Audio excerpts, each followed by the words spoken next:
সারা দেশে রেল চলাচল বন্ধ, ছাড়ছে না লোকাল বা আন্তনগর ট্রেন। মূল দাবি পূরণ হলেও বাদ বাকি ইস্যুতে আলোচনায় বসতে প্রস্তুত সরকার, জানালেন উপদেষ্টা। আমরা তো ওনাদের সাথে আলোচনার জন্য প্রস্তুত। ওনারা আসুন, আমরা গতকালকেও বলেছি আসুক, আলোচনা করুক, তারপরে আমরা এরপরে আবার দরকার হলে আবার আমরা অর্থ বিভাগে যাব।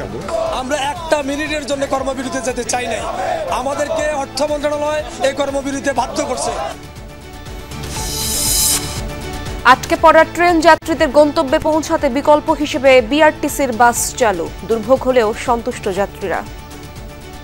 এত মাল সামান নিয়ে আসছি, এখন ট্রেন চলবে না, আমরা এটা কষ্ট পাচ্ছি না। ট্রেনের টিকিট অলরেডি অনলাইনে কাটা, তাহলে আপনারা আমাদের বিআরটিসির সার্ভিসটা নেন। লালমনিরহাটে সোনালী ব্যাংকের শাখায় সুড়ঙ্গ খুঁড়ে ডাকাতির চেষ্টা। থানায় কর্তৃপক্ষের জিডি, 2 সদস্যের তদন্ত কমিটি গঠন। থমকে গেছে উৎপাদন, সংশোধিত বাজেটে কাটছাট হচ্ছে জিডিপির আকার। কর্মসংস্থানে পড়বে নেতিবাচক প্রভাব। স্থবিরতা এখন ব্যক্তি খাতে বিনিয়োগের, আবার অন্যদিকে উচ্চ মূল্যস্ফীতি, এই দুটোর মধ্যে তো একটা সাংঘর্ষিক বিষয় আছে। ব্যাংকের ঋণের সুদ বেড়ে গেছে, এই ধরনের অনেকগুলি সমস্যা হওয়াতে আমরা কিন্তু একটা নাভিশ্বাস অবস্থার মধ্যে চলছিলাম। কক্সবাজারের কুতুবদিয়ায় পানিতে ডুবে 3 বছরে 3 শতাধিক শিশুর মৃত্যু।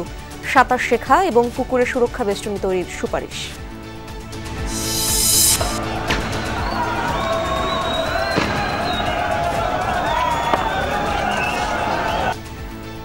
এখনো উত্তপ্ত কঙ্গো, সেনা বিদ্রোহীদের তুমুল সংঘাতে প্রাণহানি 17, ঝুঁকিতে শান্তিরক্ষীরা। প্রতিবেশী রুয়ান্ডার বিরুদ্ধে বাড়ছে অভিযোগ, নিন্দা। ঘরোয়া ফুটবলে ফিক্সিং কাণ্ড খতিয়ে দেখতে বাফুফেকে চিঠি দিল জাতীয় ক্রীড়া পরিষদ। যমুনা টিভিতে রিপোর্ট প্রকাশের পরই নেওয়া হলো এই সিদ্ধান্ত।